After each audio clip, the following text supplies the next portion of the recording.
Asawa ko? Anong problema? Bakit ka malungkot? Dami ko kasing iniisip na problema eh.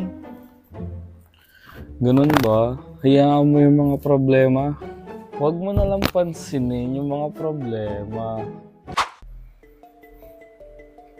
Oo nga no. Huwag na lang talaga pansinin yung mga problema. Asawa ko, parang gusto ko nito. Ang cute nito, ang liit. Nafi-flip pa yung screen niya. Detachable pa yung camera. Ay, gusto ko rin nito. 360 daw to. Matagal rin malowbat. Uy, ba't di ka nagsasalita? Sige na, bilhin na natin to. Hala, asawa ko. Gusto ko rin nito. Tignan mo. Meron sila nito dito sa Go Gadgets. Uy, bakit di mo pinapansin kanina pa? Asawa ko, bakit di mo pinapansin?